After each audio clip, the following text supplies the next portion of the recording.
headphone jack got the Razer phone away. Bigger battery CEO.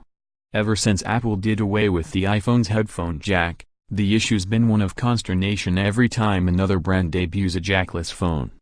A lot of the time, people accuse makers of dropping the jack in order to sell additional pricey Bluetooth headphones.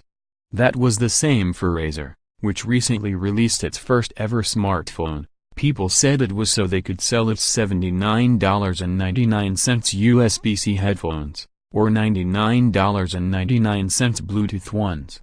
However, Razer CEO, Min-Liang Tan, has revealed that removing the headphone jack added a very respectable 500 mAh to the phone's battery by way of size.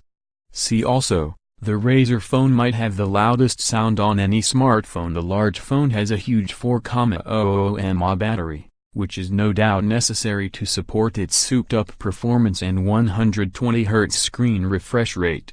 For reference, the massive Samsung Galaxy Note 8 has a 3,330 mAh battery. Tan said in a Facebook post, the extra space afforded by the jack also gave the phone makers a way to improve its thermal dissipation, for better performance. In response to a commenter on the post, Tan added that every micromillimeter counts in packing components in phone's tight form factor. The jack is a huge component, he said. With the headphone jack, the phone would have been significantly larger, he said. Tan didn't hold back either. In this reply, image, Facebook screenshot pretty savage.